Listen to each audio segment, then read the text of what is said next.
আজকে আমি বানাবো ক্রিস্পি পনির। তার জন্য দেখো পনিরগুলোকে ছোটো ছোটো পিস করে তার মধ্যে নুন দিয়ে মাখিয়ে নিয়েছি ভালো করে। তারপর একটা প্লেটের মধ্যে ময়দা নিয়ে নিয়েছি কিছুটা, আর ওর মধ্যে গোলমরিচ আর নুন দিয়ে ভালো করে মিক্স করে নিয়েছি। তারপর আর একটা বাটিতে ময়দা, গোলমরিচ আর নুন দিয়ে তার মধ্যে একটুখানি জল দিয়ে ভালো করে সুন্দর একটা স্মুথ ব্যাটার তৈরি করে নেব। তারপর ওর মধ্যে চিলি ফ্লেক্সও দিয়ে দিয়েছি কিছুটা, যাতে একটু ঝাল ঝাল হয়। তারপর পনিরগুলোকে ওই ব্যাটারের মধ্যে ডিপ করে তারপর ওই ময়দাটার মধ্যে কোট করে নেব।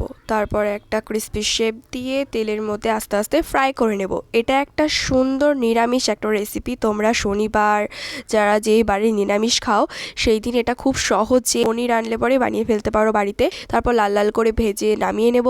আজকে একটা নতুন মানুষ রিভিউ দেবে, ও খেয়ে বলছিল যে ওর খুব ভালো লেগেছে, ভীষণ মচমচে হয়েছিল। তোমরা এটা সসের সাথেও খেতে পারো। পুপুর তো প্রথমে খুব গরম লেগেছিল, পরে খেয়ে বলছে পিপি খুব ভালো হয়েছে। তোমরা ওয়েট না করে তাড়াতাড়ি ঝটপট বানিয়ে ফেলো, খুব সহজ।